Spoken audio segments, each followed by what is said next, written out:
Hey everybody, Phil Cardinelli here. Today's Radical Rundown is about how bad racks affect your carry. Yes, they do. Not all racks are good racks. And not all bad racks are bad racks. You know, you can have a bad rack. For instance, you can have an open pocket, which could be to benefit. You know, you'll get more swishy hits. You know, you probably get away with a few high hits. So, I mean, those things are okay.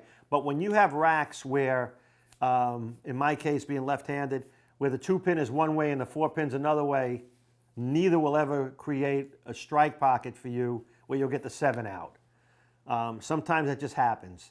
There probably is not a normal solution, but if you do strike once, you might be able to strike more than that if you can do the same thing. So if you have to play a light, swishy hit on a rack because you struck one time, that's how you have to play it.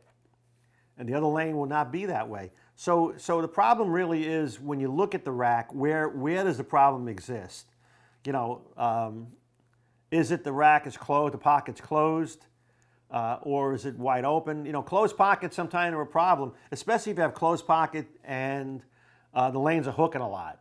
Because now, the further you go away from the pocket, because they're hooking so much, the less energy your ball might have down lane when it hits the pocket between the 1 and the 2 or the 1 and the 3.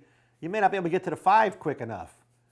So, you know, you have to be aware of that. You might have to jam it up a little bit higher. So you have to look at the rack, see where you think the problem is, try to figure out one way to strike. And again, it may not be playing both lanes the same way. So yeah, the racks can affect it, a lot of times in a bad way, sometimes in a good way. But that's today's Radical Rundown. Leave some comments in the section below, and we'll try to answer them down the road.